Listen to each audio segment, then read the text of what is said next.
Hey everybody, welcome to the Healthy SBC Podcast. I'm your host, Jeremy Sutton. I'm here at Dement Brothers Boxing Club in Bossier City with Jake Dement, and we're going to be talking about boxing and whatever else comes out in this wonderfully warm Louisiana environment today. So Jake, thanks for being on the podcast. Thanks for coming through today, man. Yeah, man. So just give us a little bit about who you are, why this exists, how it got started. Yeah, my name is Jake Dement. I'm from the Dement Brothers Boxing Club and Dement Boxing family. I was born into a boxing family in 1978 here in Shreveport, Bossier, and I've tried to continue to carry on the tradition and maintain some of those old school values that you don't really see very much today when it comes to youth sports. And something as fun and controversial as boxing, it's attracted me, and I'm blessed to be in the position that I'm in. We have a great team and a great group of kids that we train with. It's really fun because if you know me, I'm just one of the kids. I'm just out here having a good time with my friends. Yeah, I mean, I don't know you well. We just met, but I feel like I can get that vibe from you. For sure. Yeah, I'm just one of the kids out there. I mean, when I speak, they listen. That's a fact. But at the same time, it's because I get out there with them. I move around with them. I'm in the trenches with them. When they win and when they lose, I'm the one that's sitting beside them, and I'm ready to take on either role to help them. I'm trying to help these people find the best version of themselves. So that's what people come to me for pertaining to boxing. I'm blessed to know as many people as I do through some of the people in this area. And there's a great support system in Bossier City for boxing. Yeah, I love that. There's so many avenues around Shreveport, Bossier City for martial arts, boxing, all those things, and I think there's no one size fits all for what we want to do. No. And so I love that y'all are here teaching boxing to kids, and it's mostly kids, right? It's about 50-50. I think it's split right down the middle. I mean, these are young adults for the most part. We do have some older people and old boxers that come through, and but the majority of these are elementary to high school kids. Gotcha. And on average, it's 2 or 3 from each local high school. If that give you an idea of the number, I'll get 1 or 2 from Houghton, I'll get 1 or 2 from Benton, or I'll get 3 or 4 from Byrd, but then only 1 or 2 will have the fortitude to get through, because I guarantee this is the hardest sport out there for kids. It does catch kids that fall through the cracks of other sports. Right. So a lot of times a team sport, or for whatever reason, this can be a backdrop for kids that don't fall in necessarily with football or things like that. Because when I was in school, I tried every sport. I ran and I did all kinds of stuff, but I wasn't involved in the boxing program in the school I was at that time, like a lot of these kids are. And that's the big difference once you get to the teenage and the 20-year-old level, is that some people are just getting into it, and some of them have been doing it since they were 8 or 9, and they come with a different type of calmness and experience. It's gonna get on my nerves.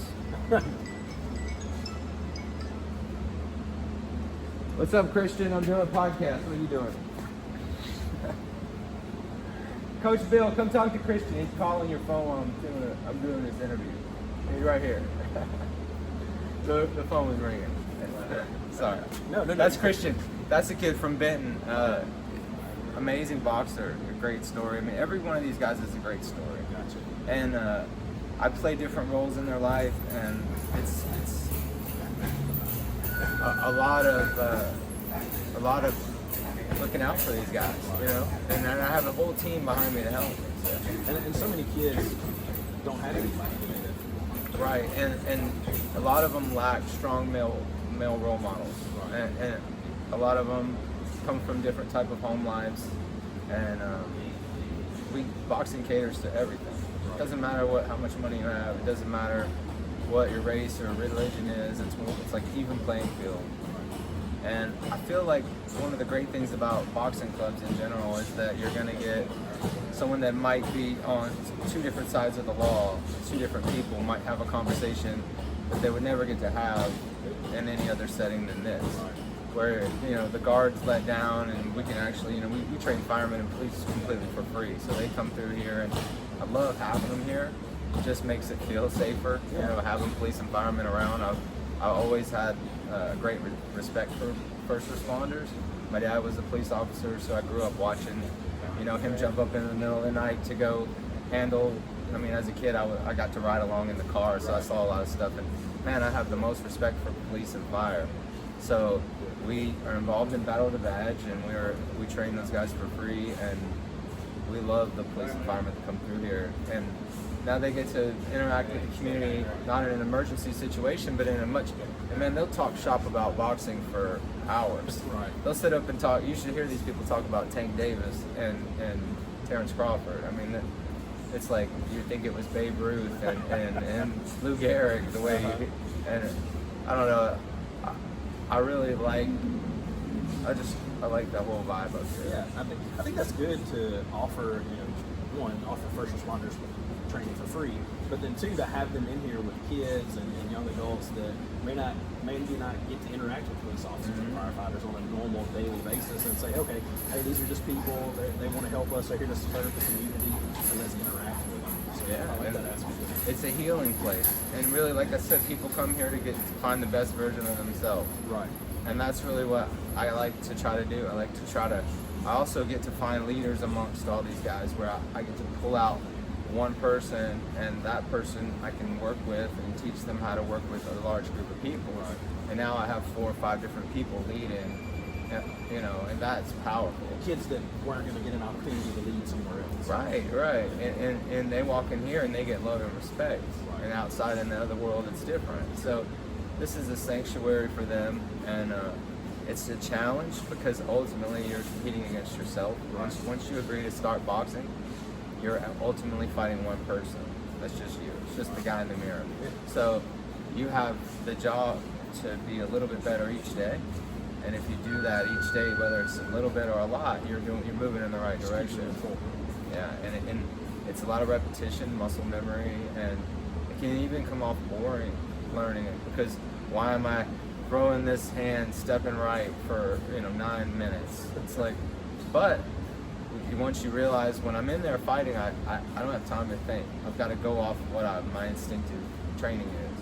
I've got to have a plan. I've got to implement my will, and all these things parallel with life, right? Yeah, sure. So it gets a little Mr. Miyagi, a little. I go there pretty easy with these guys, and I speak in metaphors of food and different things, just on a silly note. That's just me personally, and yeah. No, I like that. I mean, so I've done a little bit of Muay Thai. I did a Muay Thai for about a year with a guy, and then I did some jiu-jitsu and just life and kids and things. I haven't been able to go, but one of the things I was talking to my kids about, and they've both done jiu-jitsu for about 2 years. Oh, cool. And I said, look, learning how to fight. One, you're not learning how to fight. You're learning life skills and how to beat yourself. We're not doing this to beat people up, like I tell my kids that. But there's a certain confidence that comes with learning that skill that I haven't found with anything else. Where you face a fight, if you face your problems like you face a fight, that's the right mindset to have. So getting in there, and a lot of these guys, whenever they go to apply for a job or do whatever they do in the future, they can remind themselves of what they've already accomplished by getting in there and doing something that majority of the public would not do. Right. And my cousin told me that after my first fight, to cheer me up after I lost. He said, well, look, there was like 300 people there that would have never get in that ring, Right. that were there to watch you. Yeah. So what does that say? Yeah. And even though I didn't win, that made me feel better. And as an artist, it's the same type of scenario where, the gallery's full of spectators and there's one artist. Right. And they can just blast the artist. Right. He's on because he's out there to get blasted. And since I've been in the boxing world, the love and the overall is love, you know what I mean? The majority of it is very good, positive, and encouraging. Right. I get it sprinkled with a little bit of hate and a little bit of whatever you want to call it. But I try to stick to just what I'm doing, and that's going to come with anything when you're on that type of, you're on that type of stage. I accepted that when I became a boxing coach. I wasn't a world champion. My family is involved in boxing, and I have a passion for coaching, and that is enough for me. Like that's what my job is to improve people, and it improves me. If that makes any sense. No, I'm totally selfish with it, because when I see someone get better, or I see them say, hey, you know, I'm experiencing this now for 15 years, so I'm seeing the other side of it, where kids are coming back now with their own families and bringing their kids in, and that is surreal. Now, this is my son. He's now old enough to throw punches, and they want him to coach you the way you coach me. And hearing older guys talk about their experience, you know, you may only have 2 or 3 fights while you train here, but that's your Super Bowl. I mean, that's you. That's everything, and you don't make any money, but it's a journey into yourself, and you really see what you're made of, and you can get your head knocked out straight up. That's another thing. It's like it's a very violent game of tag that we're playing. I like that. It's kill or be killed. No, but I mean, like I said, it trains you for life. You know, you're competing against yourself. There's no team sport. You can't hide in the ring. You know, somebody standing in front of you. There's nowhere to go.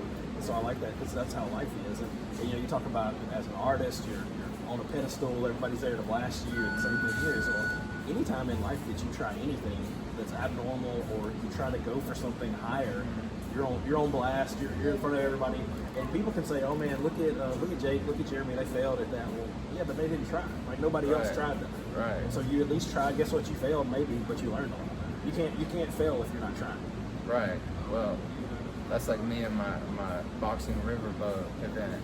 I'm gonna try to do that one day. That's on my dream list. Yeah, I love it. I've got all these things that I want to do and aspire to do, but ultimately we've already done a lot. We kicked a lot of ass in the last few years, and I'm looking back at the body of work, and I'm starting to get a little bit proud of it. And not to pat myself on the back, but I know the work it took, and I know what I'm willing to do, and it was not easy by any means. Yeah, well done. So I know you said that you have been in boxing since the 70s, and since I was born. Since you were born. Yeah, I was born. But how did your family get into boxing? Very good question. My grandmother is Sunshine Dement. She was the first lady of Bossier for 16 years. She taught boxing in PE. Wow. So the toughness in my family actually comes from my grandmother's on my dad's side. So Sunshine Norris Dement, and her daddy was a local sheriff, tough guy. Anyways, fast forward to her. She had 4 boys, and 3 of them were national champions. Oh, you know wow. what I mean? From Bossier City. Yeah. Which is what we kept the name Dement Brothers. Yeah. And that's my dad, Tim, was the 1972 Olympian. He went at a really young age, and it was a great story that was publicized by Howard Cosell. Howard Cosell wrote about it in his book. Oh, wow. About meeting my dad and stuff. So my dad's kind of like semi-famous where we go. He's like a Michael Phelps back then. Right, yeah. And I didn't realize it until I started to travel with Dad, and people would buy his lunch and stuff. As a kid, I was like, why is everyone buying your lunch? And I thought it was cool, and he just, now it's normal. Like you go to eat with Dad at Ralph and Kaikou's, he doesn't even need to bring his pocketbook. Like someone's gonna pay for it. Yeah, I'm telling you, there's gonna be someone there to get his lunch. And I guess it's just because he was an Olympian. And it's usually people that don't even know him that well. Yeah. People that know him that well won't buy his lunch. Yeah, they're gonna put it on his tab. That's right. That's what I'm gonna do. I love it. Yeah. But I was born into that, and actually, Coach Bill Smith was inspired to when he saw my dad compete. He was on a camping trip, and he said he watched Dad fight in Munich on a little tiny TV. And then when he got back, he started training. He went to the gym and met Irish McNeil and started training here. And so Coach Bill, fast forward, he's got 200 plus fights, and the fact that he can make a complete sentence tells you how good he was. Right. You know, and he's here as a volunteer. He's been up here just helping me build this thing, and brick by brick Bill's been up here for the last 6 years with me, and I've been doing it 15 years now. Had a ton of fighters come and go, and got a bunch coming down the chute, and a bunch on the way out. It's crazy. So if somebody wants to train with Jake, what do they have to do to get involved? Well, it first starts with the desire to want to do this, because a lot of times your idea of wanting to do boxing and actually boxing and learning boxing are two different things. I think sometimes people have the presumption that when they box, They hit someone, the other guy falls over, their hand gets raised, they get a trophy, and they drive off with a Corvette, you know, and a pretty girl. I think that's the dream, the Mayweather thing. But the reality is much more brutal. I mean, so when they actually get into the meat and potatoes of it, we lose a lot of them. It weeds itself out, and I've learned to be okay with that. Yeah, sure. Even kids, I mean, the toughest guys. And I'll tell you, just on a funny note, Shreveport Bossier, I've lived in a couple of different places, but Shreveport Bossier, people are quick to throw hands. They like to fight around here. They were quick to put their hands up and box. And I mean, this isn't the place that you really want to do that with people, because they're used to that. They're usually trained if they're doing it. And in my lifetime, I've learned to just try to stay out of certain situations and things like that, because you don't have to look for problems here in this town.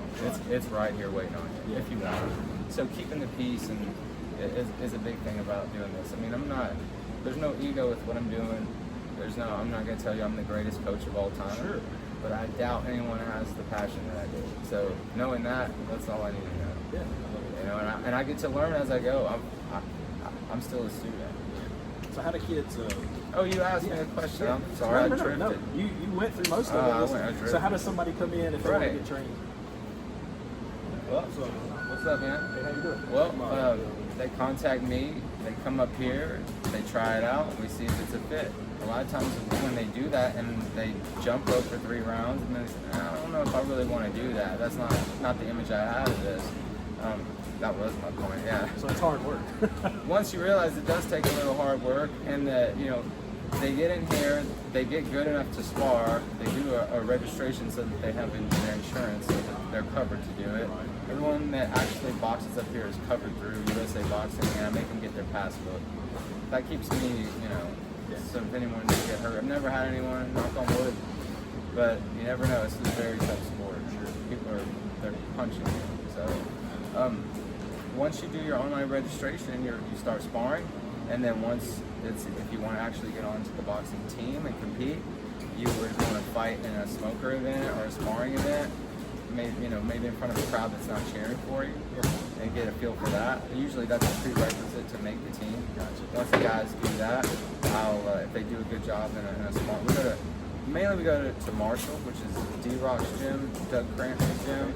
And I take the team over there, like the guys that are just getting started, let them fight in front of those guys and get their butt kicked. And however they do, if they do well, we'll put them in the fight. Yeah, I'm sorry I rambled on the other one. You might edit that out. No, we're not going to edit that out. Go ahead. I know you got another question. Yeah. So, been doing this a long time. You're Yeah. obviously passionate about it. What do you see that keeps kids coming in here? What keeps them coming back? Having local events and tournaments to look forward to. I think that's one thing.